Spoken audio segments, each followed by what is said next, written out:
Hi everybody, how's it going?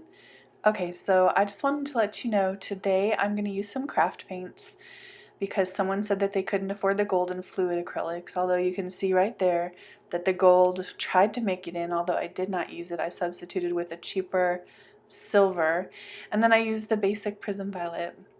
So these metallic craft paints were absolutely pretty. I tried a funnel pour, which is something I've absolutely never done before.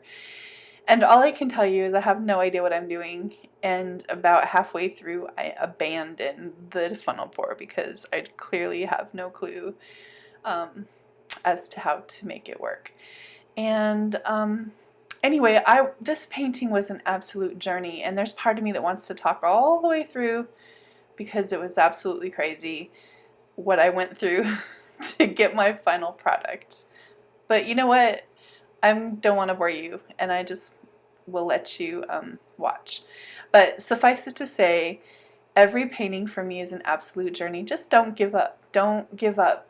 This is the proof that sometimes, yes, you can overwork things, and yes, you have to scrape things off at times. I mean, that's part of being an artist, but sometimes if you see something really special in your painting and you just want to save it, figure out a way to save it. And for me, it was the colors. I loved the combination of the colors. The metallics are so pretty. I used the satin enamel in here and got kind of a cloudy look to it. You can see I'm already scraping things off. But this was a tough one for me. But anyway, I hope you sit back and enjoy and that the video is not too long. Thanks so much, guys.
to like, comment, and subscribe so I can make more art videos for you.